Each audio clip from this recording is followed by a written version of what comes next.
So coming into your high plank position, drawing the navel in, finding that nice strong core.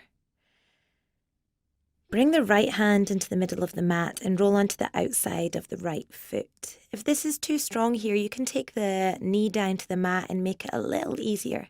Otherwise, you can go a bit further. I've decided to take the peace fingers to the big toe. Otherwise, just stay here, a couple more breaths in side plank. From here, bringing that left leg behind you, you want to flip into a gentle back bend, wild thing, reaching to the front of the room. Lifting the heart high. From here, very gently roll back to high plank, lower down chaturanga. Inhale up to upward facing dog. Exhale, downward facing dog. On the other side now, inhale, snake forward to high plank.